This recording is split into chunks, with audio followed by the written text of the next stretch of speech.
Y bueno, son muchos temas. Primero me gustaría hablar sobre esta discordia que hay entre el gobierno federal y la DEA, porque dice que hay un operativo en conjunto que se está llevando en coordinación, el operativo Portero, para determinar pues, los vínculos y los señalados de diferentes facciones criminales. La presidenta dice que no tiene idea, que es falsa esta información, pero la DEA insiste en que sí, más allá de que lo nieguen. ¿A quién le tenemos que creer? Porque además también las declaraciones del secretario de Seguridad, Omar García Harfuch, no coinciden con las de la presidenta Claudia Sheinbaum.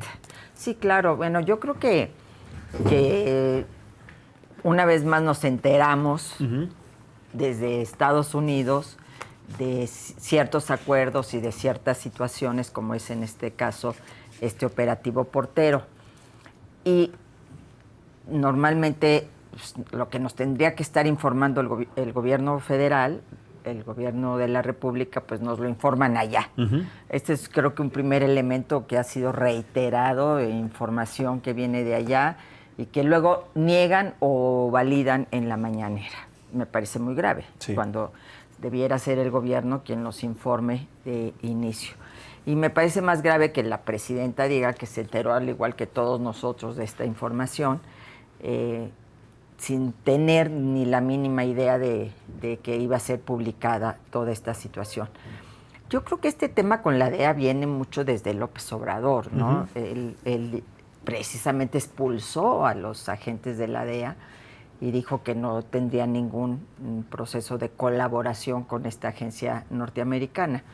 Y siento las declaraciones de la presidenta más en ese sentido, de ir con la misma línea que López Obrador, que realmente lo que está sucediendo y que es este proceso de colaboración, en donde han tenido al secretario de Seguridad, a Omar García Harfuch, como un elemento clave en todo este proceso, ¿no? Por parte de Estados Unidos.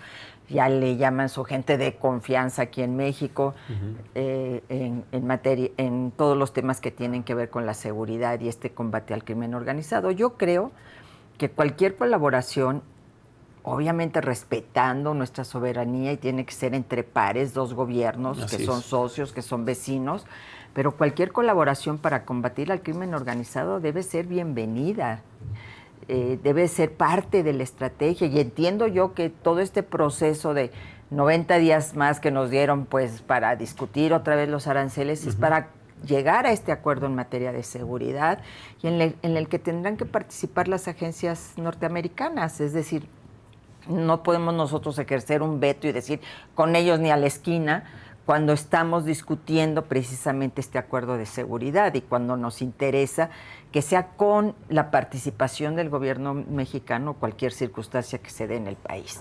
Entonces, pues yo creo que es más un guiño a López Obrador, en el sentido de que no se vea que hay aquí una posición diferente a la que él sostuvo con relación a la DEA, porque fue particularmente con la DEA, ¿no?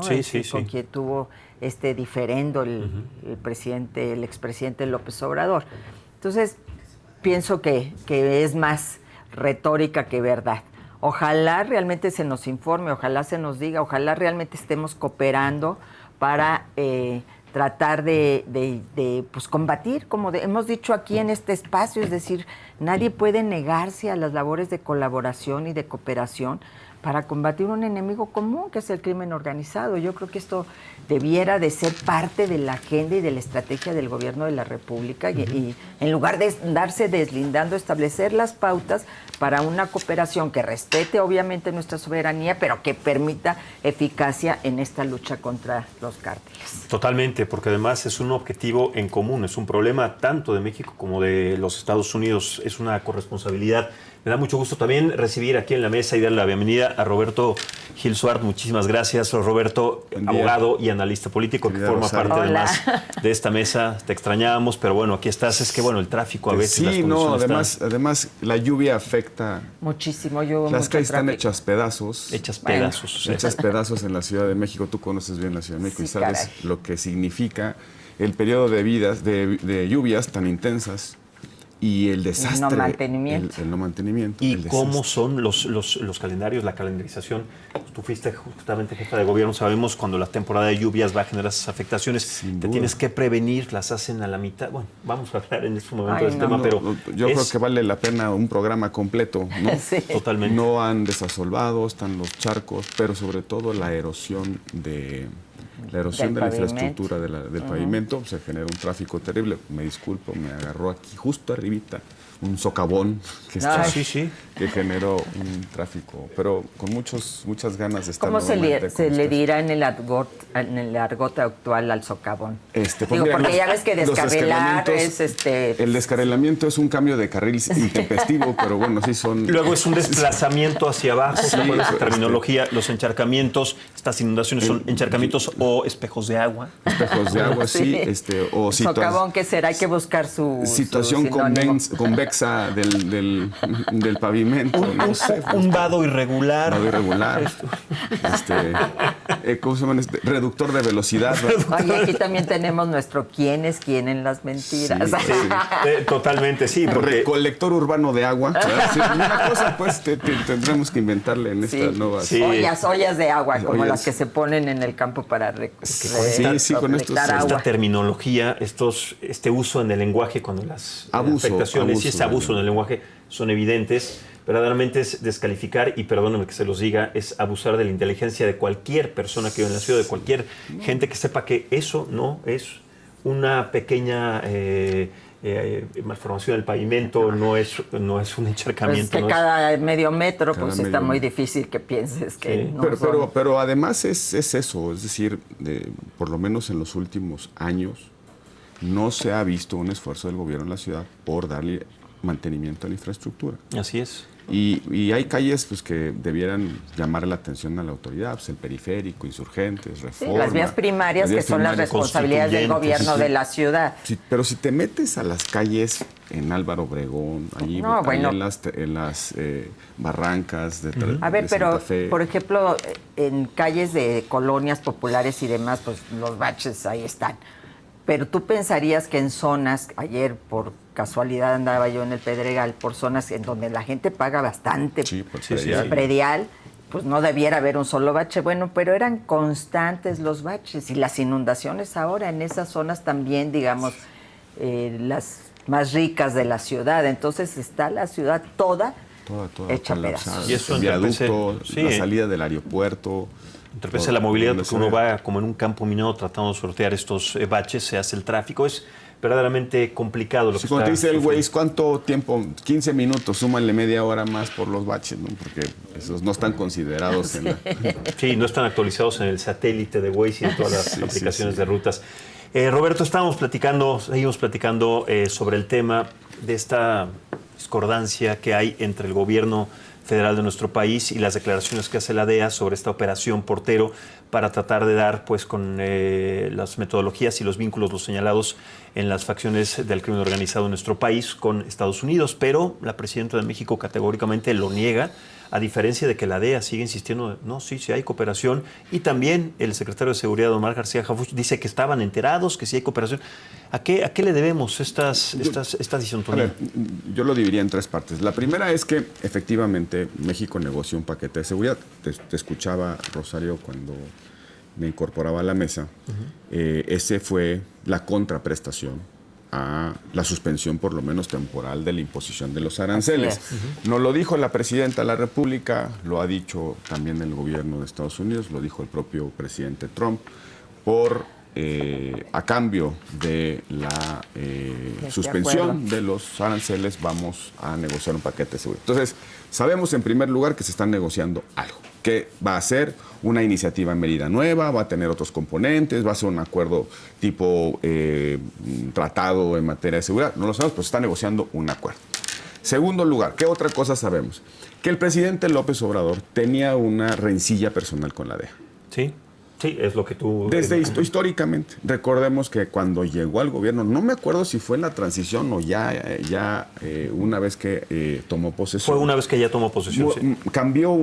Modificó una ley.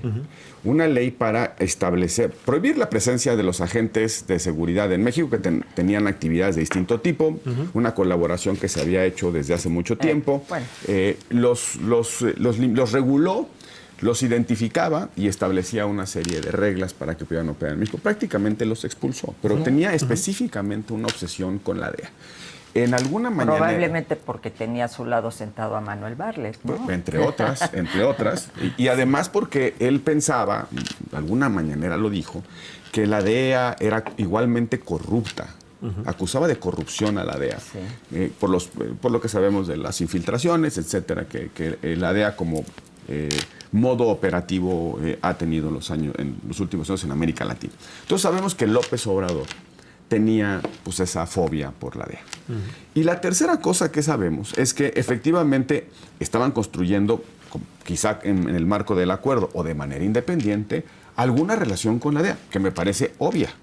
Pues mientras la DEA tenga cierto liderazgo en la contención del tráfico en estos tiempos de fentanilo, pues tienes que colaborar con la DEA si te vas a entender en esa prioridad para los Estados Unidos.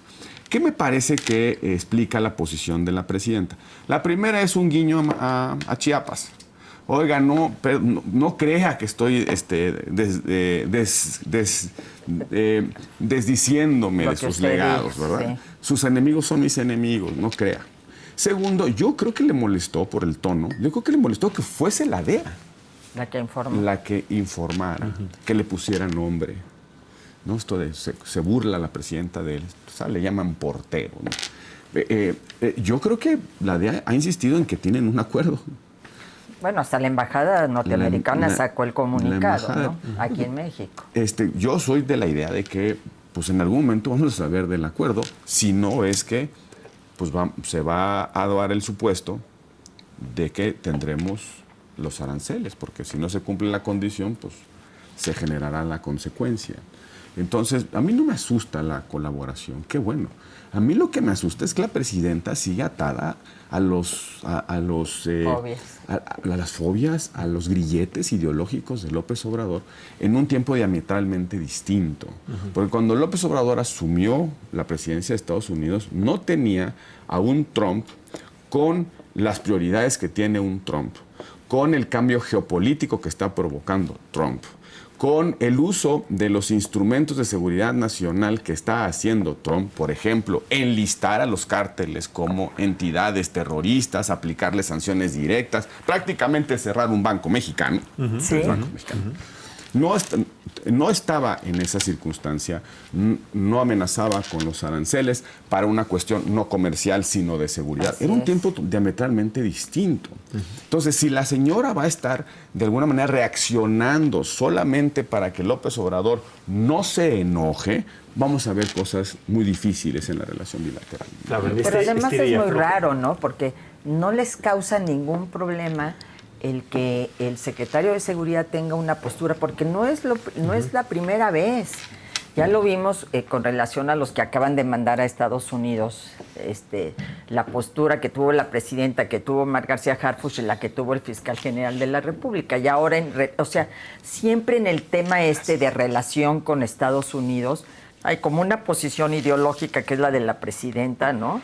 Y otra es la muy pragmática, ¿sí? Operativa, de coordinación, de relación que tiene el secretario de Seguridad, porque si además es el interlocutor único que estamos viendo en todos estos temas de relación con Estados Unidos, porque los otros secretarios pues, están totalmente ausentes, ¿no? Particularmente el de Relaciones Exteriores, pues llama mucho la atención, ¿no? Esta discrepancia y que convivan con ella. Es decir, a mí me toca hacer como que nada con ellos y la soberanía y la DEA para nada, ningún acuerdo con la DEA. Pero tú tiende la mano izquierda y es el que lleve la relación. Pues muy conveniente, ¿no? Y además con muchas inconsistencias, ¿no? Nos enteramos del sobrevuelo de una aeronave un dron no tripulado sobre Valle de México, sobre Valle de Bravo. Un dron no tripulado. Pues el hecho de que no esté tripulado, pues de alguna manera salva el problema legal de que existe una aeronave con un piloto extranjero de una nación extranjera sobrevolando territorio mexicano. El espacio aéreo mexicano. Salva una estética legal. Pero el hecho es que hay una aeronave extranjera, no tripulada, haciendo tareas de inteligencia en México. Nos dicen, sí, pero lo pedimos nosotros. O sea, no está mal que el gobierno mexicano diga, necesitamos la ayuda, la cooperación de Estados Unidos. Vamos a tener que utilizar estos instrumentos. Qué bien, qué bueno. Está bien. Nosotros no lo tenemos. ¿Para qué andas con el doble discurso? Así es. Este discurso de, hazte loco mientras te cachan. Sí. ¿No? Oiga, y la aeronave, sí, pero lo pedimos nosotros. Oiga, ¿por qué no se dice abiertamente Estados Unidos y México va a colaborar para encontrar dónde estén escondidos los criminales y usaremos instrumentos de inteligencia en el mar, en la tierra, en el aire, en lo digital? Y eso va a dejar tranquila. Yo creo que están con este nacionalismo malentendido. Es que además es para un bien común. Los mexicanos, perdón, la presidenta nos cantó el himno nacional, el himno. Y mal. Entonces, nosotros no queremos nacionalismo patriotero. O sea, nosotros no queremos como Chávez que anden sacando ahí a unos muchachos haciendo ejercicio para decir, si llega Trump, aquí estamos.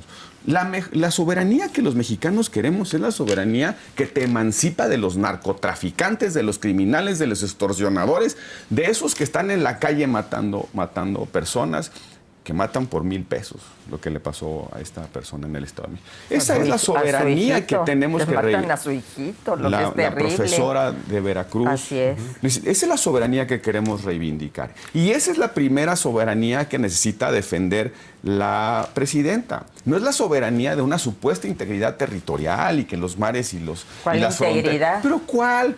Hemos perdido la soberanía no frente a un agente externo, le hace un Estado o un grupo. Estamos perdiendo la soberanía frente a los criminales, el control territorial. Y se vale decir, me voy a entender con mi vecino, que además es la potencia armada más importante, de inteligencia más importante del mundo, para agarrarlos donde estén. Claro, y de hecho el problema que sigo viendo es que nos llegan muchos anuncios desde Estados Unidos de que va a haber, no una intervención, no van a llegar no vamos a hacer otra vez la intervención norteamericana y México aquí, no.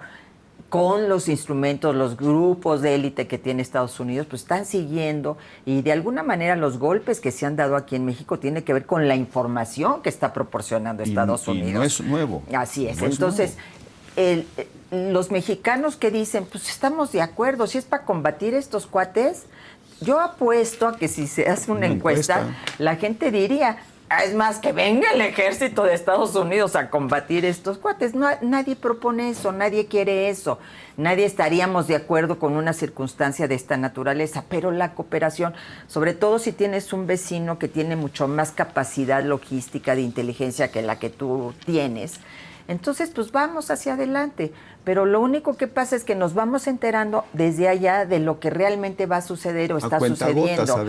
O que se hacen reformas legislativas por la petición que hace Estados Unidos y nos las disfrazan de otro tipo de situaciones cuando salen allá a decirnos, pues esto es lo de los datos biométricos se lo pedimos a la presidenta Sheinbaum y luego hubo esta reforma legislativa y ya está haciendo lo que queremos, porque dijo eso Trump, ¿no? Sí. Que Canadá y México estaban haciendo lo que ellos estaban pidiendo y lo que él estaba pidiendo. Entonces, yo creo que más vale colocarte al frente y decir, aquí yo llevo la voz cantante, vamos en cooperación, vamos con estas reglas, sentándonos como pares que somos, gobiernos, amigos, socios, vecinos, etcétera, y informarnos. Todo el mundo vamos a apoyar, todo el mundo vamos a estar de acuerdo con esa circunstancia. Lo que no está bien, uno es la simulación. Dos es pues este discurso maniqueo de yo no sé por qué están tan insistentes en que hay una amenaza a nuestra soberanía. Ayer lo volvió a decir, no, creo que ahorita lo estaba diciendo. La presidenta jamás va a entregar la soberanía. Señora, pues ¿qué sabe que no sabemos los demás? Lo que sabemos los demás es que tenemos una vecindad enorme con un país que se siente amenazado básicamente por dos cosas, por migración ilegal y por el tráfico de fentanilo. Y luego estamos también amenazados porque en la frontera sur, que es el puerto de entrada, también se explican nuestros riesgos en función de lo que está pasando en nuestra frontera norte. Entonces, lo que haría cualquier socio con, digamos, sentido práctico es decirle, a ver, ¿dónde está la demanda de lo que está generando problemas en mi país y en el tuyo? Pues está justamente en el flujo de personas que viene de Centroamérica y en la producción del fentanilo y su transformación que viene pues, de Asia, lo que se transforma aquí, probablemente a otros lugares. Entonces tenemos que ver esto de una manera integral, geopolítica, que nosotros somos un país de tránsito, nosotros somos un país ahora ya de manufactura del fentanilo, de producción, pero también somos un país de tránsito en términos de migración que pues yo creo que es el gran problema político de las naciones desarrolladas en el mundo. Sí, claro, las migraciones son procesos que se dan en todas partes, veamos Europa, ¿no? Y si ustedes se fijan, lo vemos con detalle, la competencia política se está calibrando en función de las posiciones en torno a la migración.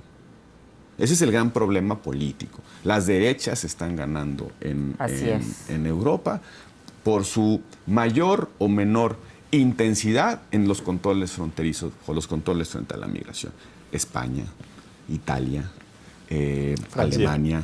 Y explotando este sentimiento de la gente, ¿no? Y ya se convirtió todavía en un problema político, social mayor, porque ya no solamente es el tema migratorio, sino también es la asimilación de los migrantes. Hay una portada en una revista, digamos, muy dura en términos la revista titulaba Los Nuevos Europeos. Y veías a pues, personas con el fenotipo de países de Asia, de Medio Oriente, de África, etc. Entonces, no solamente es el problema, digamos, de control fronterizo, sino el problema social, ni siquiera económico. Hay empleo, pues por eso están yendo. Y hay actividades que ya no hacen los ciudadanos de estas sociedades. Entonces, es un problema de migración y de asimilación cultural. Es un choque cultural. El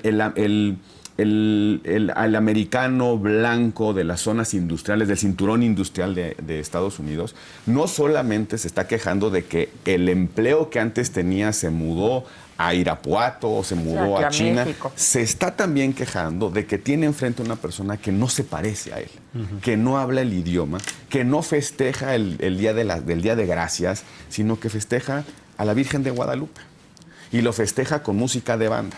Y además es muy ruidoso y come tamales. Esas son los problemas sociales que se convierten en problemas políticos. Entonces, bajo esa lógica, nuestra posición en la relación bilateral debe ser de entender que el problema pues, es un poco más complejo que andar diciendo que no nos van a invadir los Marines. Porque yo creo que ahí no está el problema. Claro, y eso no va a pasar. Oye, pero si nos dicen dónde está el Mencho, y si nos lo dicen desde un satélite que diga ahí está, pues ¿por qué México no va a aceptar esa información y esa operación? Me parece una cosa insensata. Y se convierte en una retórica infinita de eufemismo político, de decir con otros términos algo que a la vista de todos pues está, pero cuando vemos que esta liga se estira, finalmente se va a romper. En el tema diplomático, esto va a generar una nueva discordia, porque ya lo decía Roberto, que estos 90 días que nos dieron de extensión para volver a sentarse las autoridades y revisar los aranceles, ya son 60 ahora, pues van a volver a generar también otra discordia y otros nuevos aranceles o seguramente otras advertencias. ¿Hasta dónde puede esta liga estirarse antes de que se rompa y que ya no veamos estos problemas políticos de seguridad y económicos, sino diplomáticos, que ya haya una transacción diplomática? Yo creo que ahí hay, digamos, dos cosas. La primera es, ¿tendrá un momento de fin de estas represalias o de esas amenazas de represalias? Yo creo que no. Yo, por razones de estricta curiosidad intelectual, leí el libro de Trump. Y lo que él negocia así. Su personalidad es esa. Él negocia así. De hecho, en alguna frase sugiere que la negociación es un proceso sincrónico, cíclico de chantaje. Digo, para decirlo pronto. Entonces yo creo que por el estilo de gobernar, vamos a estar viendo esa estrategia. Pero al mismo tiempo, sus interlocutores deben empezar a reaccionar, pues para no asumir como creíble esos chantajes. En algún momento, quien usa esa estrategia de negociación deja de ser creíble. Si ya la tercera o cuarta vez que te posponen la amenaza, ahí viene el lobo, porque la amenaza quizá no la quieran, ¿no? Porque la consecuencia de la amenaza no la quieren. Pero hay que tener cuidado. Y creo que interlocutores, eso decía un jefe de Estado, al final te vas conociendo, ¿no? Vas conociendo cómo funcionan las dinámicas de negociación y las posiciones. A mí me preocupa solamente que mantengamos la serenidad y la razonabilidad, y en eso yo sí le reconozco a la presidenta que ha aguantado y que su posición práctica hasta ahora ha resultado.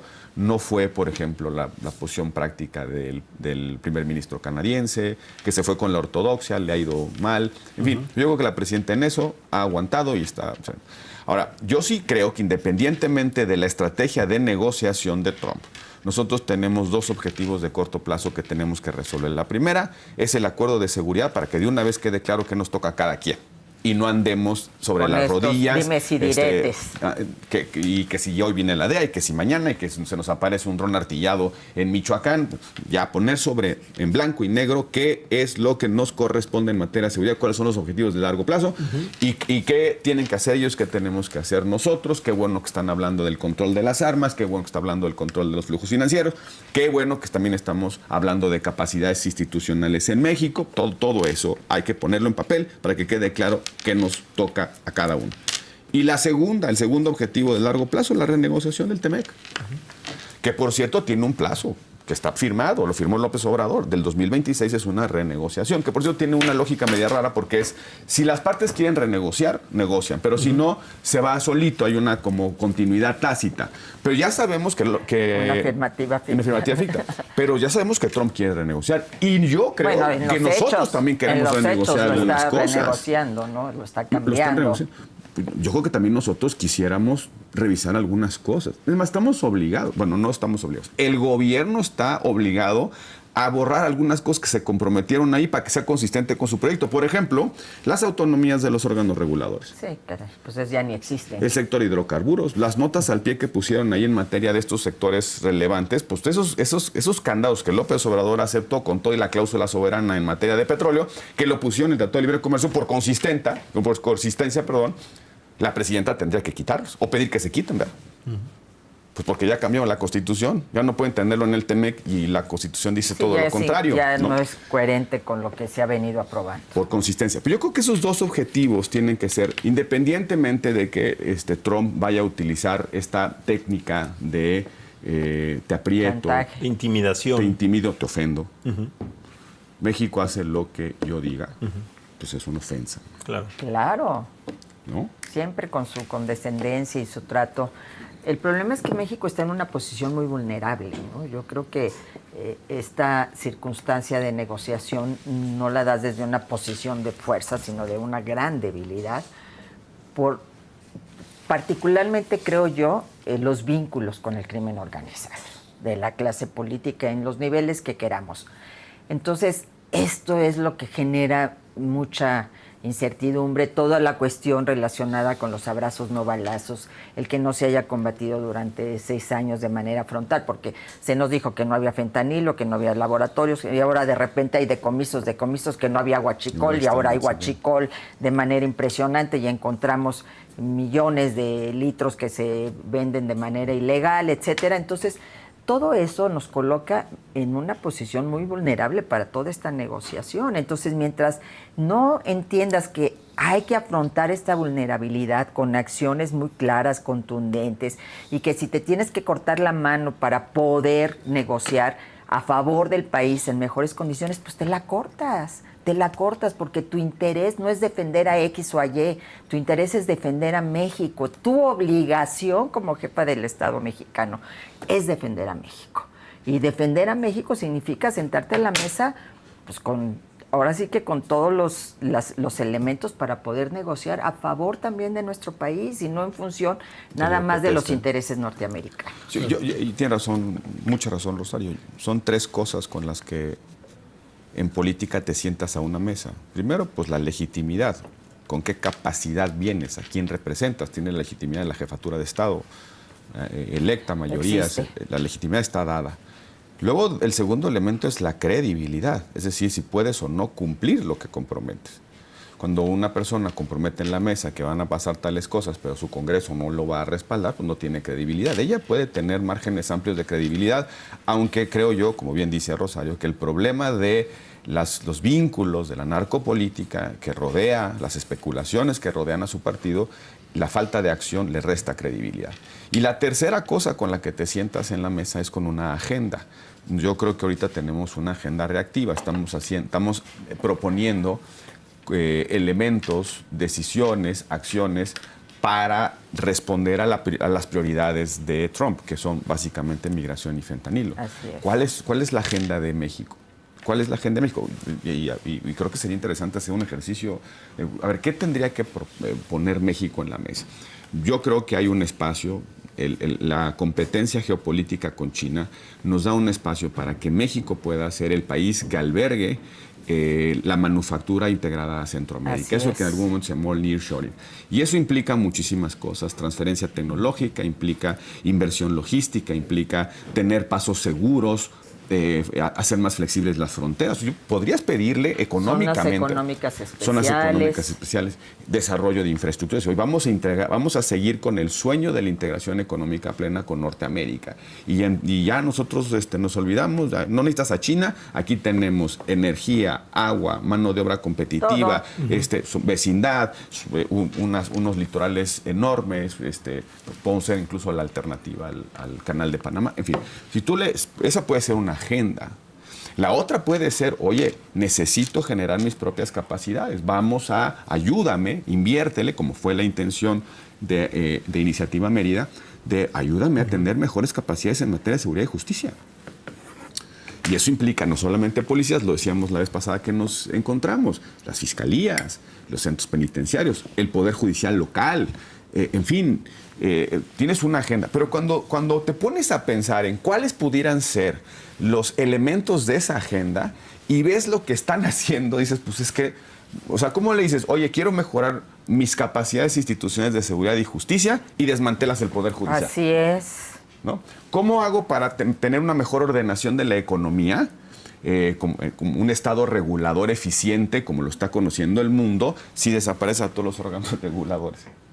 O el tema de la energía, ¿no? Por ejemplo. ¿Cómo puedes ser competitivo en materia de energía si estás regresando a las épocas del estatismo productor, del Estado empresario, con todas las ineficiencias y metiéndole lana buena al hoyo, ahí sí, al pozo? Claro, y hablando de esos datos, pozo profundo. Hablando de esos datos, de estas instituciones que no existen, como lo que platicábamos la semana pasada, Rosario, en el Coneval, seguramente tú te enteraste, nos enteramos todos que fuiste nombrada en la mañanera por lo que hablábamos sobre los datos de la pobreza. ¿Qué opinas? Y además, siempre en un ejercicio de debate se tienen que poner primero por la mesa argumentos sólidos, cifras, pero además también pues rebatir porque es muy fácil nada más decir que estamos mintiendo cuando las cifras dicen todo lo contrario y la realidad dice todo lo contrario. Y los expertos, ¿no? Yo creo que todos los expertos analistas de... y perdón por cambiar abruptamente el tema, sí, pero... La situación de la pobreza en México señalaron justamente lo que nosotros planteamos aquí la semana pasada. En primer lugar, si es o no comparable la metodología utilizada por el INEGI con la que tradicionalmente utilizaba el Coneval. No porque esté mal, probablemente se mejoró, pero entonces tú tienes que poner ese asterisco y decir, aguas, aquí estamos cambiando en estos temas, estamos cambiando las preguntas del cuestionario que tradicionalmente se aplica para estos efectos, y esto puede significar sesgos en la medición que estamos haciendo. Pero además, yo creo que ya, porque decíamos, hay que tomarlo con mucha cautela, acababan de salir los datos del INEGI, no podíamos tener todavía un examen exhaustivo, pero esta disminución de la pobreza, que según todo, y aquí lo reconocimos, pues no podemos decir que no se dio, en qué proporción no sabemos, pero no de la pobreza extrema, que esto es algo importante, pero se debe más al factor salario mínimo, que creo que es muy interesante y que todo el mundo hemos dicho que si hay un acierto en esta política ha sido esa. Y no hay mejor política social que la política económica, la que genera empleo, la que da seguridad social, la que permite un mejor ingreso a las familias. Pero más allá del tema del ingreso, lo que nadie ha podido rebatir es el asunto de salud y el asunto de educación. Ahí está el dato, es contundente. En 2018 había alrededor de 20 millones de mexicanos con carencia en la salud. En 2024 son 40 millones. Y ojo, de 2022 a 2024 pasó de 50 a 40, 10 millones, cuando hemos visto un fracaso, que no hay abasto en medicamentos, que el sistema desaparecieron el propio INSABI que ellos crearon. Es decir, como que está raro que 10 millones de repente hayan dejado de ser carentes en la salud dentro de su propio gobierno, pero demos por verdadera la cifra de 40, tienes casi el doble o el doble de personas que tienen que tienen esta carencia en salud, y en educación está pasando lo mismo. Sí. Y estaba leyendo un análisis muy interesante de cómo, sobre todo a nivel media superior, está habiendo un abandono, sobre todo de hombres, que es bien interesante, sobre todo de hombres, a partir de la desaparición de Prospera, que en su momento fue Oportunidades y Progresa. Como, si bien existe esta beca Benito Juárez, etcétera, de todos modos no está permitiendo mantener, exactamente, es decir, tenías políticas públicas que iban dirigidas precisamente a incentivar la matrícula escolar. Se logró a nivel primaria, se empezaba a lograr a nivel secundaria igual, y ya estabas avanzando en la educación media superior, y hoy hay un retroceso. Entonces, estos son los datos que ellos nos dan, el que el propio INEGI nos da. Y hay partes no creíbles, como el asunto de que de un año a otro la población que no tuvo carencia en agua, o en servicio, en el agua, de repente disminuyó dramáticamente, pues está porque estamos inundados a lo mejor, pero nada más. Es decir, no hay una política en ese sentido, ni al contrario, se han disminuido los recursos con relación a todo una política hidráulica en el país. Entonces, creo que, pues más allá de eso, si bien en materia de ingreso hay un avance importante, pero ¿hasta dónde es sostenible esto? Y esto es lo importante que tenemos que poner sobre la mesa. No puede ser sostenible si no hay crecimiento, si no hay desarrollo, si eso no está basado en un incremento de la productividad. Y entonces para eso tienes que hacer estrategias. El Plan México pues parece que es nada más de papel, no ha logrado realmente incentivar.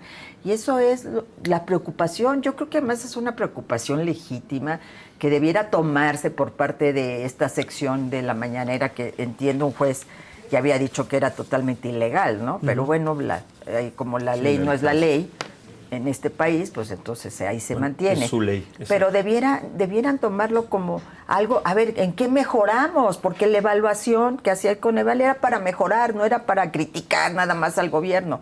A mí me tocó vivir evaluaciones muy duras y tenías que mejorar, decir dónde pongo el tiro para que esto sea más eficaz, que yo creo que de eso se trata. Y era una evaluación, digamos, constante, que nutría las redefiniciones de política pública y sobre todo la programación del presupuesto. O sea, la lógica del Coneval era suministrar datos sobre cómo estaban impactando las políticas públicas para que pudieras reorientar tus decisiones de gobierno y sobre todo la asignación, adjudicación de presupuestos en el año siguiente. Y así era un ciclo de rendición de cuentas, fiscalización, evaluación, etc. Pero yo quiero dar por buenos los datos del INEGI.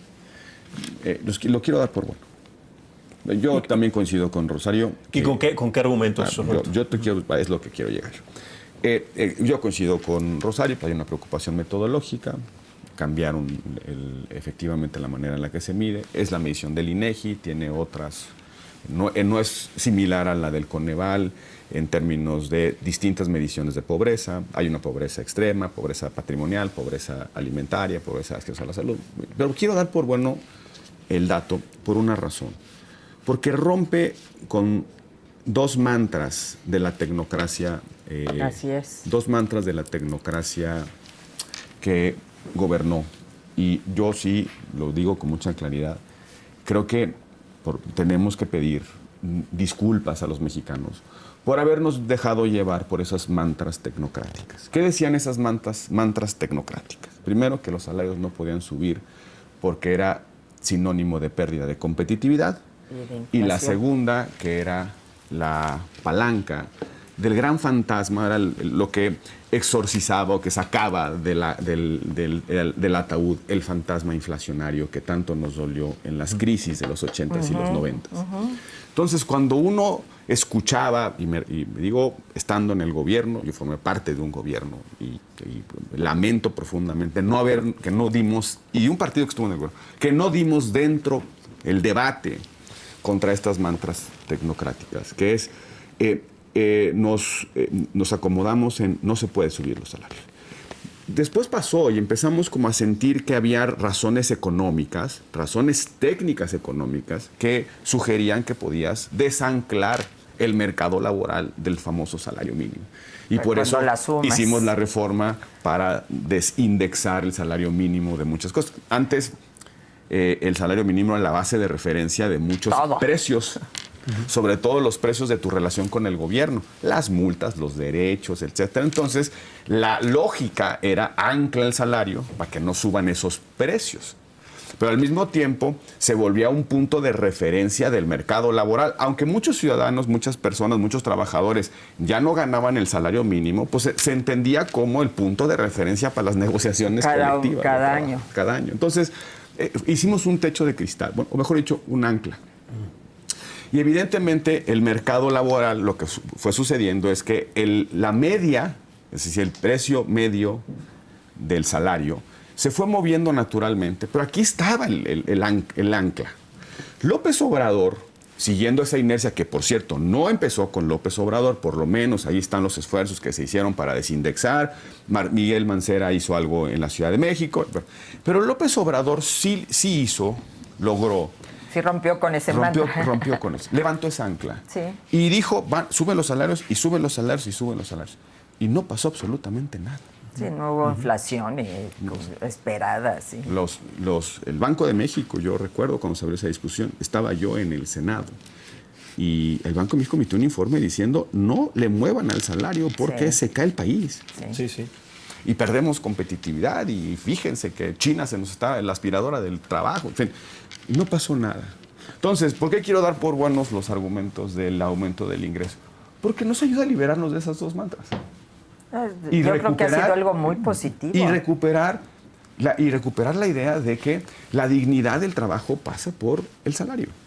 Ahora, también hay que distinguir, una cosa es el salario y otra cosa son los programas sociales. Porque los programas sociales son, digamos, medidas redistributivas del presupuesto. El salario es la contraprestación al trabajo en un mercado.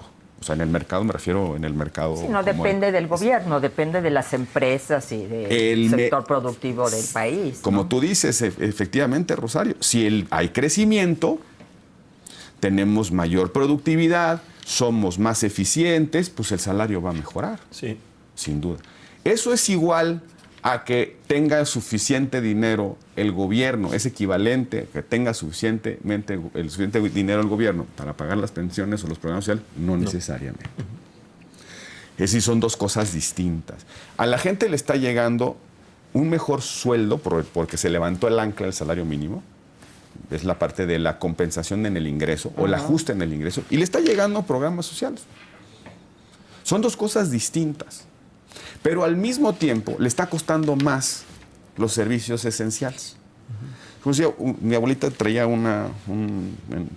se ponía una bata y traía su monedero. Entonces decía, no importa cuánto traigas en la bolsa, sino cuánto debas, ¿no? Sí. Entonces, el problema, yo mañana puedo decir, qué feliz estoy que tengo 100 pesos, pero antes pagaba 20 por las medicinas, ahora debo 120, porque no tengo cómo hacer. ¿Esa persona es más pobre o menos pobre?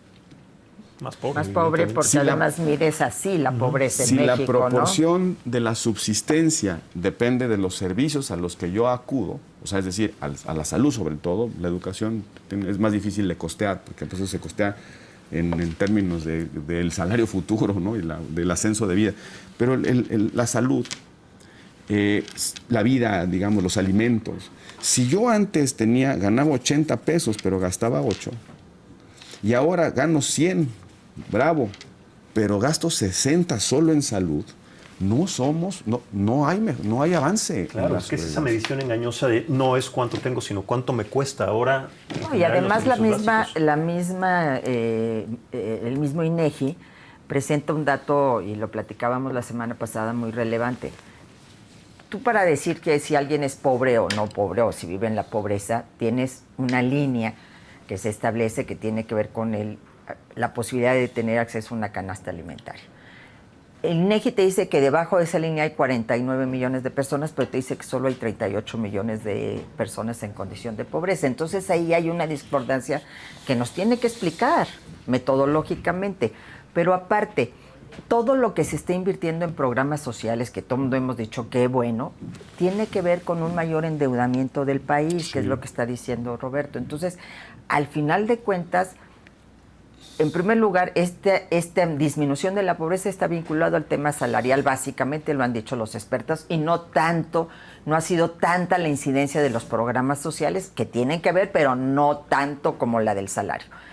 Y aquí hay que medir en eficacia. Lo que se invertía en programas sociales en sexenios anteriores, que era probablemente en menor proporción, era probablemente más eficaz que lo que se está invirtiendo ahora, que además nos tenemos que endeudar.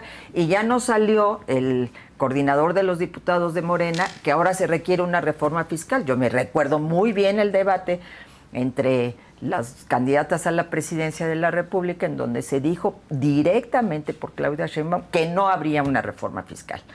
Cosa que a mí me parece algo contradictorio con una visión progresista, ¿no? Una reforma fiscal progresiva que ponga impuestos a los que más tienen para que los que menos tengan acceso a la salud, la educación, a programas sociales, es algo positivo. Pero ya que hay una incongruencia, ya necesitan dinero porque estos programas ya son insostenibles solamente sobre la base de la deuda o de un mayor endeudamiento.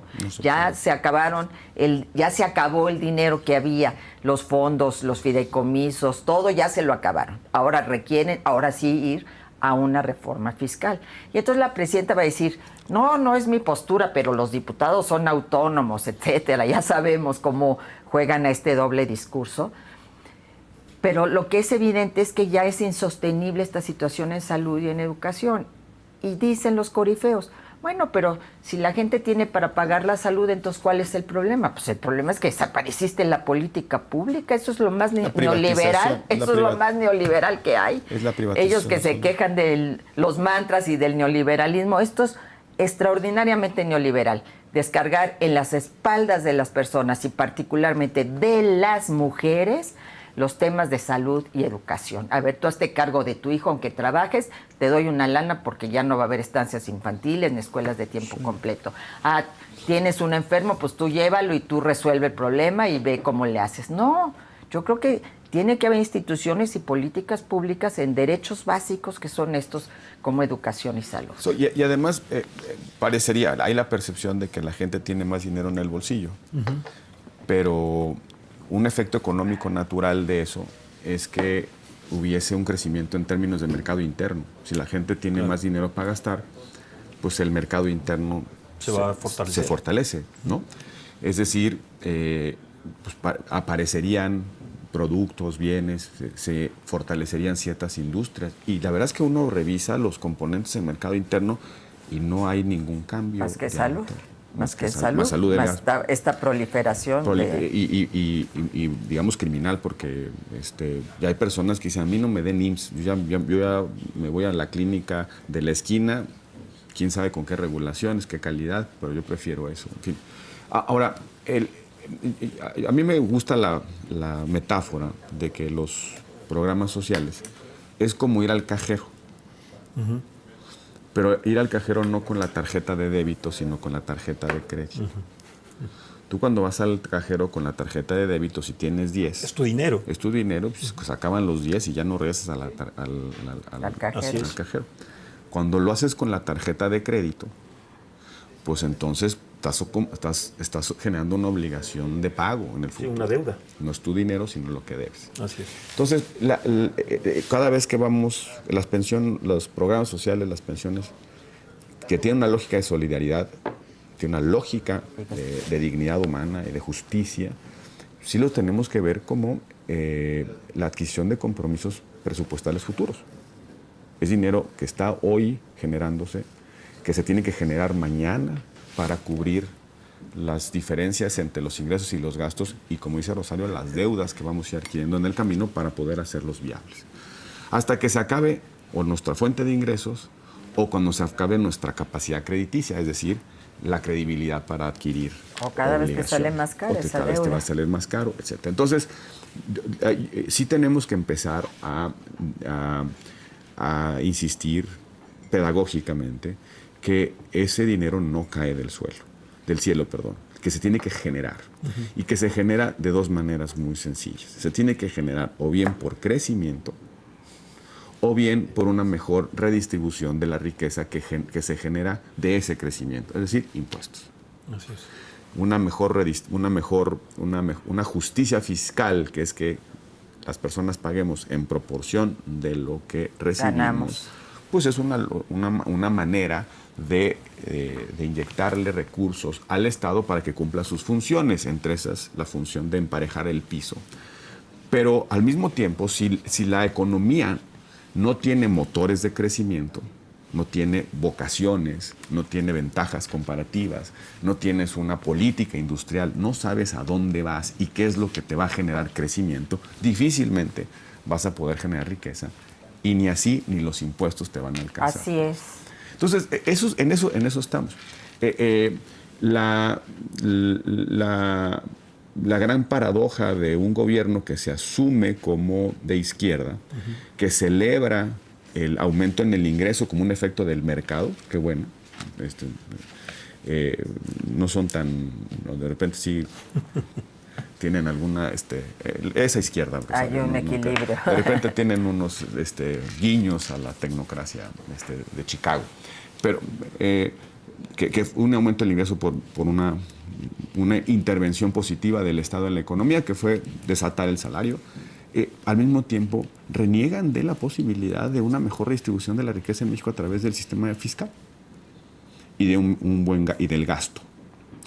Pero al mismo tiempo yo me niego, me resisto, y ahí sí, por así que nos tenemos que enfrentar a eso. Yo no les voy a dar mi confianza para una reforma fiscal frente a los excesos Pues sí, del verano. Es lo que dice la gente, nos quieren cobrar más impuestos para las chanclas Gucci. Sí. De José Ramón. Y ya que estás tocando los excesos del verano, este verano impresionante, insólito, que además también reflejó esta incongruencia, El verano hace que enseñes las prendas. A ver, yo quisiera resaltar una cosa, y me parece terrible. La presidenta Claudia Sheinbaum y la líder de Morena no condenaron los excesos, no condenaron estos derroches de vida pública. Y esa frivolidad, ¿no? La frivolidad. No la condenaron. Solamente dijeron, no los enseñen. Exactamente. O sea, sí los tienen. No dijeron, oiga, expliquen, abran procedimientos del señor de Gutierritos y de su esposa y todo eso, los boletos. ¿Verdad? No les dijo, y explícanle, es inconsistente, es ilegal, investíguese, que rindan cuenta. No, les dijo, no los enseñen, no suban fotos.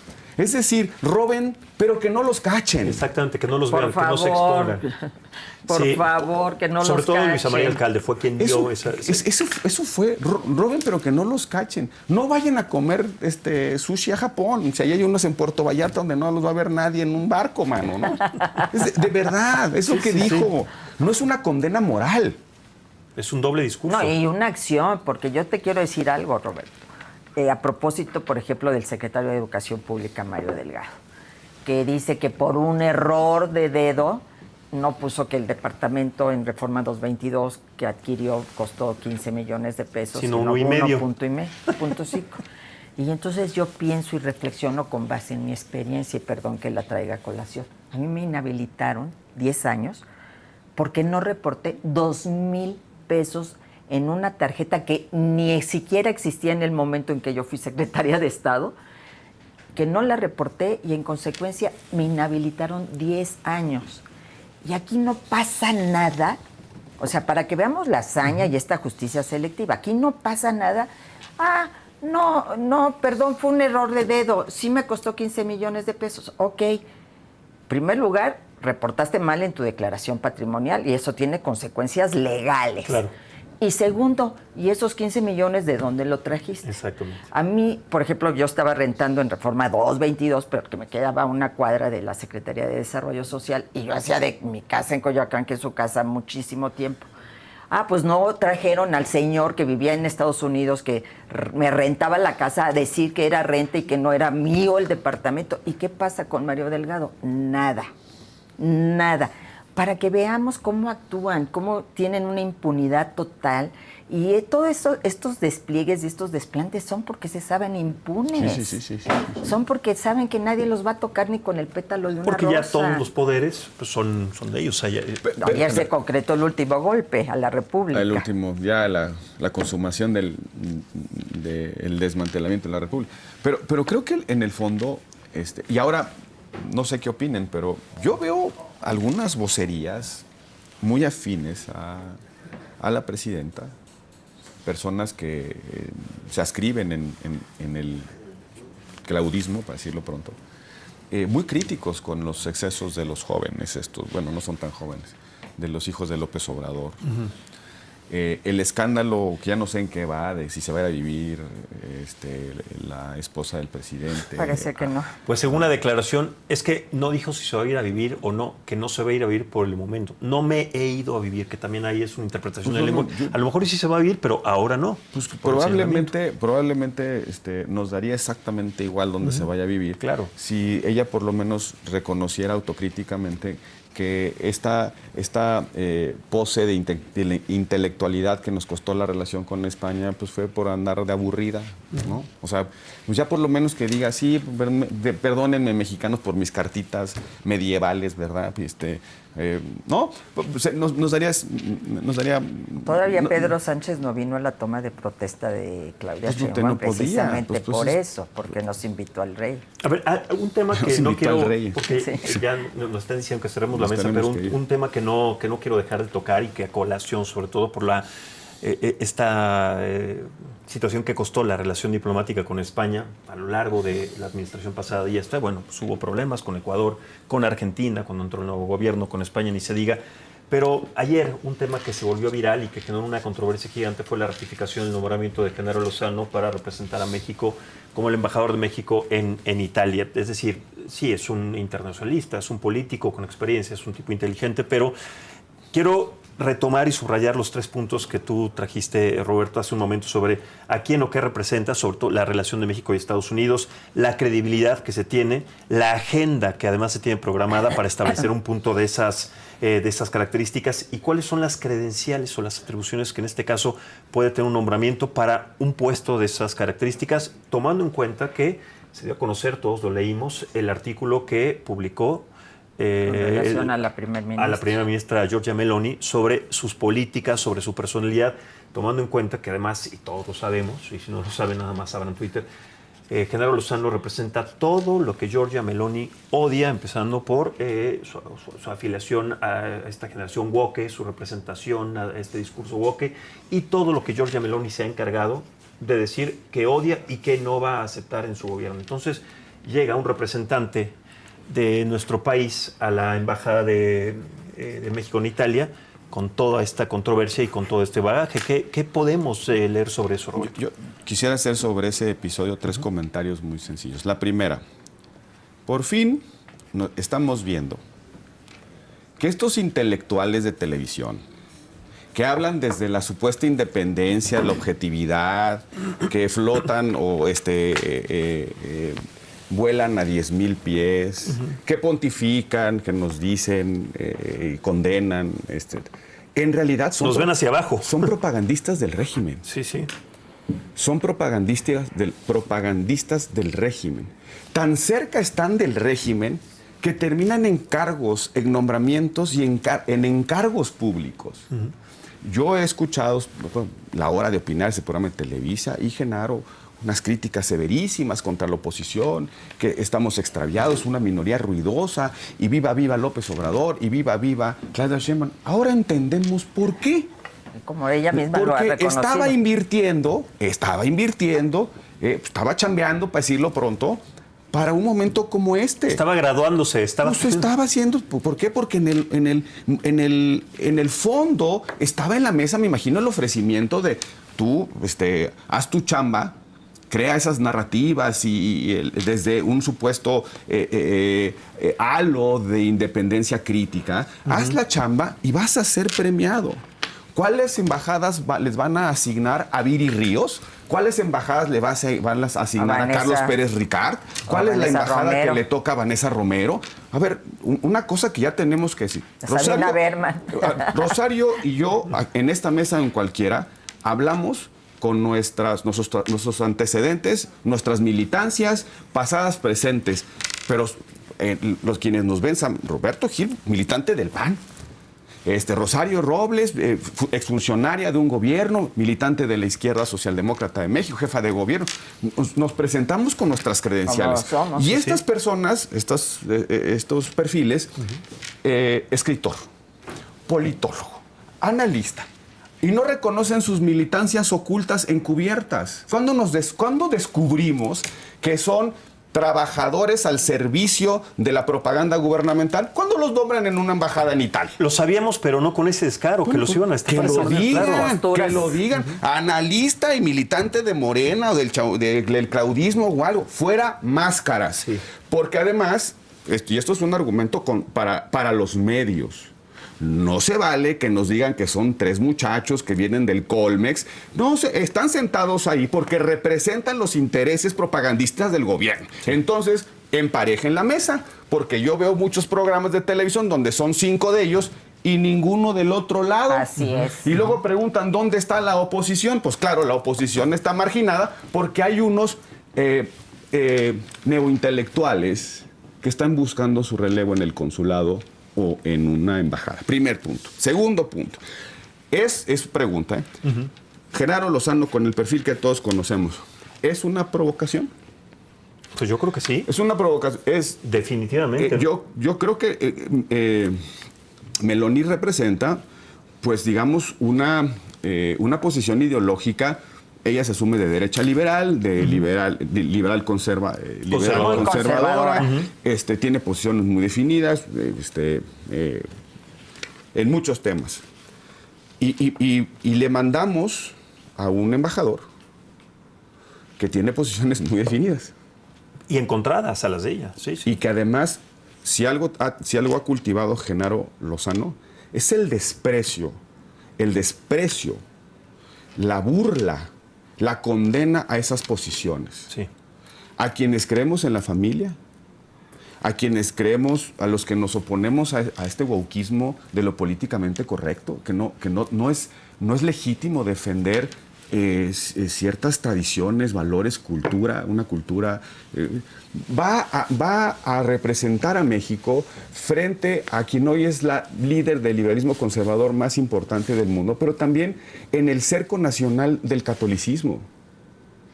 Alguien que ha hablado de los católicos como con desprecio. Digo, yo no me meto en sus preferencias sexuales. Cada quien, también los liberales hacemos lo que... Y a mí no me preocupa eso. Como lo que decimos con el dinero. A mí me preocupa que él crea que hay una manera de control de natalidad a partir de una preferencia sexual. No sé si vieron ese Sí, claro. Me preocupa que crea que eso es política pública, insisto. Pero ¿es provocación? Sí. Para mí definitivamente sí. Esa es la manera en la que Foro de Puebla va a empezar a emparejar los cartones frente a estos líderes. Pues muy bien, si es una provocación, le tengo una idea, señora presidenta. Mande a Noroña a la Embajada de Estados Unidos para que se ponga bueno esto. Sí.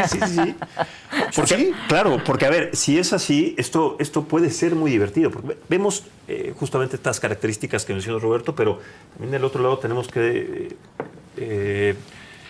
pronosticar que esto puede generar una distensión diplomática más grande, una tensión, sí, con Italia y lo que esto representa, porque además Claudia Sheinbaum hace es Italia poco tiempo, 4 países más, ¿verdad? Sí. Es decir, los que están... Y hace poco México fue invitado a la reunión del G7, en donde tuvo ciertos acercamientos ahora con este nombramiento. Y el desplazamiento de un diplomático de carrera. Así es. No, y es que además una cosa es tu agenda personal, que es muy legítima, y yo comparto mucho de lo que por lo que ha luchado o lucha Genaro Lozano. Y evidentemente discrepo de posiciones. Ahora sí, ya aquí una diferencia, probablemente el día que discutamos esos temas de fondo, ahora sí vamos a empezar a discutir, mi querido Roberto, pero lo importante es a quién representas, si representas a un país. Así es. Por eso yo creo que eso es lo relevante, no la preferencia sexual, no, incluso me parece muy grave que la presidenta diga... Es que nos apoyó mucho en el último periodo, se está refiriendo a la campaña. Pues fue evidente su postura en la hora de opinar y en tercer grado, y la entrevista que se le hizo a Claudia Sheinbaum y la posición totalmente diferente a la que tuvo él y otros con Xóchitl Gálvez, etcétera. Pero el problema es que vas a representar a México, no representas a un partido, no representas a una corriente política, no representas a tu persona, representas a un país, y entonces ahí se tiene que discutir el perfil más adecuado en función del país al que vas a llegar y con el que vas a entablar una relación a nombre de México, no a tu nombre. Que además siento una gran ignorancia en las redes que dicen que es el primer defensor de los derechos humanos que llega a una embajada. Esto es totalmente falso. Hemos tenido realmente, pues bueno, hasta premios reconocidos a nivel internacional de, en este caso, hombres que han sido defensores de derechos humanos a nivel de la diplomacia, ¿no? Pero además es una contradicción con lo que se dijo, de que se iba a valorar, porque bueno, siempre ha habido este tipo de nombramientos de los gobiernos en turno en función de gente cercana a un proyecto político, una recompensa por su participación en ese proyecto, ok. El asunto es que era gente que en efecto militaba en esos partidos o tenía una cercanía abierta con esos partidos, no quien se presentaba como un intelectual, un entrevistador en los medios de comunicación, opinador en los medios o columnista como si fuera independiente y fuera autónomo. Es donde yo concuerdo con lo que tú dices, fuera caretas. No nos asusta que alguien cercano a un proyecto político vaya a una embajada, vaya a un consulado. Lo que nos asusta es que estos sean premios de consolación para quien hizo una chamba, para quien hizo un trabajo sucio, un encargo a favor encubierto del gobierno o de la candidata en turno, etcétera. Y además que esto sea también pago porque entregaste tu estado y entonces a Morena y en consecuencia ahí te va una embajada, un consulado, ¿no? O porque votaste de determinada manera en la Corte cuando se iba a discutir un tema relevante que era la reforma del Poder Judicial. Esto es lo que degrada, ¿no? A un país que había tenido toda una tradición en materia de diplomacia. México siempre ha sido muy respetado en ese terreno, habíamos tenido secretarios de mucho renombre, y yo creo que aquí Juan Ramón de la Fuente a mí me sigue pareciendo que, habiendo sido un gran secretario de salud, habiendo sido un gran rector de la Universidad Nacional Autónoma de México, dice alguien ausente en todo esto de cómo tejer quiénes son las personas que nos deben representar más dignamente. No porque Genaro Lozano, yo insisto, no me meto a su parte personal, ni siquiera a su trayectoria. Finalmente, si la presidenta lo quiere nombrar y le quiere agradecer, pues que sea en el lugar más adecuado de acuerdo a ese perfil y no en la embajada de México en Italia. Sí, es que efectivamente lo que me indigna es, como ciudadano, es estos pagos a los facilitadores del régimen, ¿no? Así es. Los gobernadores que entregan los estados, los que les dan los votos en el Senado, y ahora los propagandistas vestidos de intelectuales que facilitan las cosas, defienden las sobrerepresentaciones y todo, y hoy terminan en... Pero yo tampoco me meto ni cuestiono nada, absolutamente nada de las preferencias sexuales de Genaro. Como auténtico liberal que soy, creo en eso, en que cada quien ejerce su propio plan de vida como le plazca. Y toda la facultad representa las libertades. Exacto, pero como dice Rosario, un embajador no es un activista de derechos humanos, es el representante del Estado que tiene como responsabilidad y función principal establecer y entablar diálogo con un régimen, con un Estado. Y es importante, pues, las habilidades del embajador, pero también su sintonía con el perfil de sus contrapartes. A mí me cuesta trabajo pensar que Genaro Lozano es el mejor embajador disponible para entenderse con una expresión ideológica a la cual Genaro ha llamado error histórico. Así es. O sea, para Genaro Lozano, no estoy especulando, ahí están sus textos. Ahí está el artículo. Para Genaro Lozano, Trump, Meloni y muchos otros son unos errores históricos. Son desvaríos de la razón colectiva. Son los italianos se equivocaron fascistas, con su tradición fascista, ¿no? Eso piensa. Y yo quiero suponer que pues, la jefa de gobierno, la presidenta de Italia, la primera ministra de Italia, pues va a hablar con el embajador y le va a decir, yo defiendo a la familia. Le va a decir, usted está en un error. O le va a corregir familias. Meloni se refiere a sí misma como presidente, le va a decir, es que usted es presidenta. No sé. Entonces, cuando tú escoges un embajador, escoges habilidades, capacidades y también posibilidades de entendimiento. Congruencia con de ¿Por qué? manera. Porque tienes del otro lado tienes del lado una contraparte.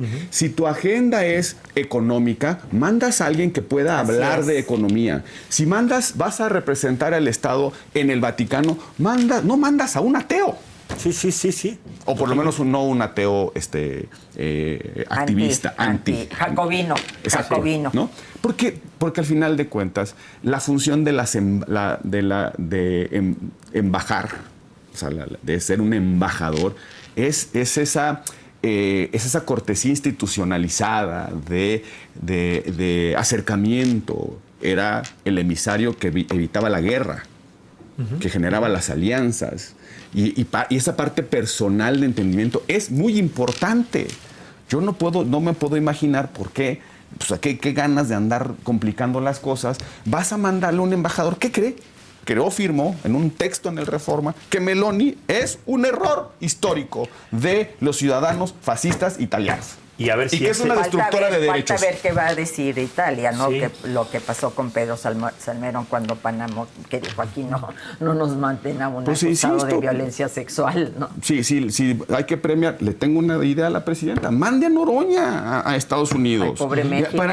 Para que Noroña defienda nuestra agenda con Venezuela allá en Estados Unidos. Y que le diga a Trump, está haciendo mal queriendo quitar a Maduro. Y mandando los buques allá. Sí, manden a Epigmenio a Nicaragua, donde era espía, pagado por la CIA, que vaya allá a Nicaragua. Sí. Pues, si de dinamitar los intereses nacionales se trata, pues ahí tienen una bola de posibles prospectos.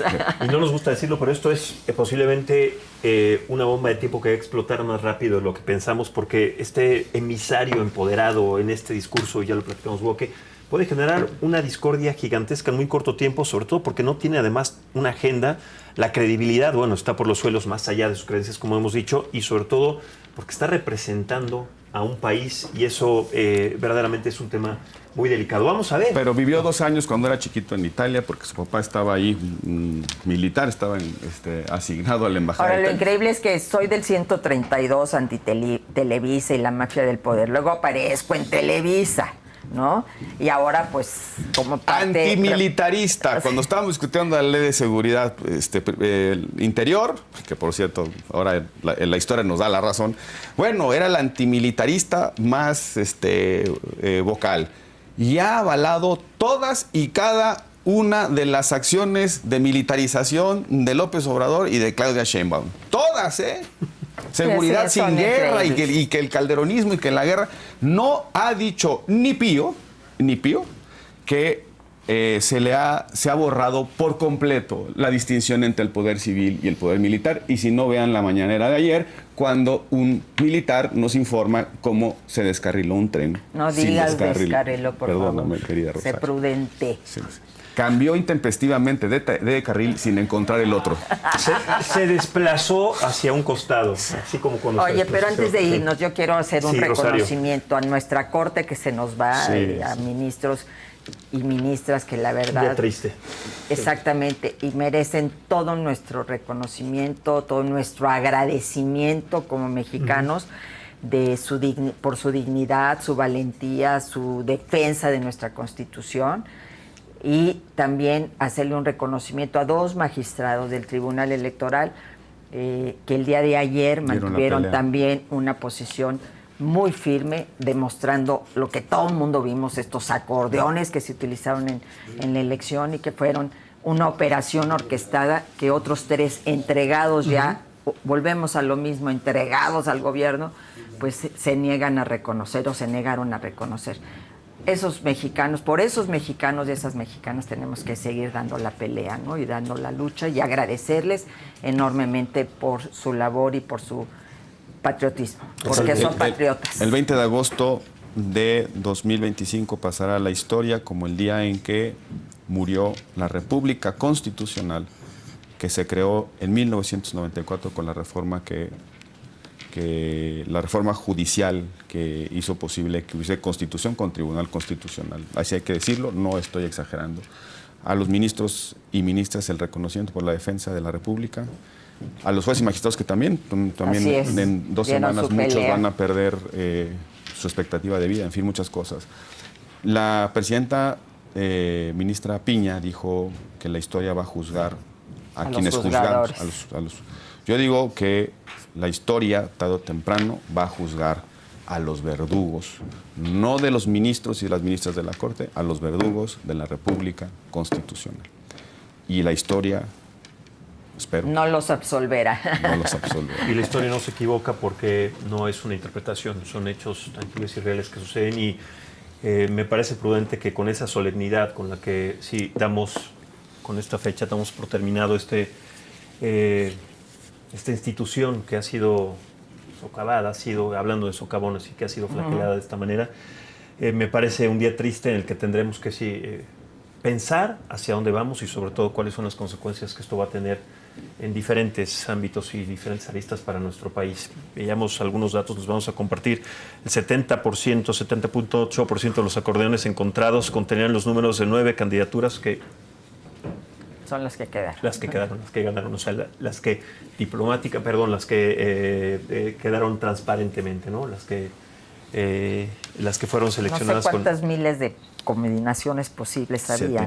7,000 y algo, ¿no? Dijo el magistrado Reyes. Sí. Y resulta ser que quedan esas personas. Un sesgo a la democracia, sí. Las candidaturas que más veces aparecieron en los 51 modelos de acordeones fueron también las que ocuparon, pues sí, los primeros lugares en la votación, irónicamente, ¿no? Pero bueno, ahí están parte de los datos. Roberto Gil, muchísimas gracias por nutrir siempre con esa elocuencia, con esta calidez esta mesa. Igual, Rosario Robles. Muchas gracias, Max. Me da mucho gusto que ya que haya regresado mi querido Roberto, Nos da porque mucho gusto, entonces ya se puede. Ya hay más. Se pone más sabroso. Sí, exactamente. La República se ha descarrilado. Y nos quedaron temas sobre la mesa, pero los estaremos tocando en próximos años, porque cuántos temas hay. Roberto, muchas gracias. Los que se gracias a ti. Gracias, querida Rosario. Muchas gracias. Bueno, todos estos contenidos, todo lo que usted ve en La Saga los puede revisar y recuperar en el podcast de La Saga. Aquí le decimos cómo. Qué alegría es compartir buenas noticias. Y es que ahora, además de vernos y acompañarnos a través de nuestro canal de YouTube y de Facebook, La Saga está en Spotify y Apple Podcast. Así es que ya no hay ningún pretexto para perderse algún episodio de cualquiera de nuestros contenidos. De Me lo dijo Adela, Saga Noticias, Pero los Ordinarios, ningún programa, ninguna entrevista, ningún reportaje, porque La Saga está ya al alcance, literalmente, de tus manos. Y lo único que tienes que hacer es abrir tu aplicación favorita y escribir en la barra de búsqueda La Saga Podcast. Así de fácil, así de sencillo. Y lo mejor, totalmente gratis. Así es que recuerda, te podemos acompañar ya a donde quiera que vayas, en donde quiera que estés. Solo tienes que buscar La Saga Podcast en Spotify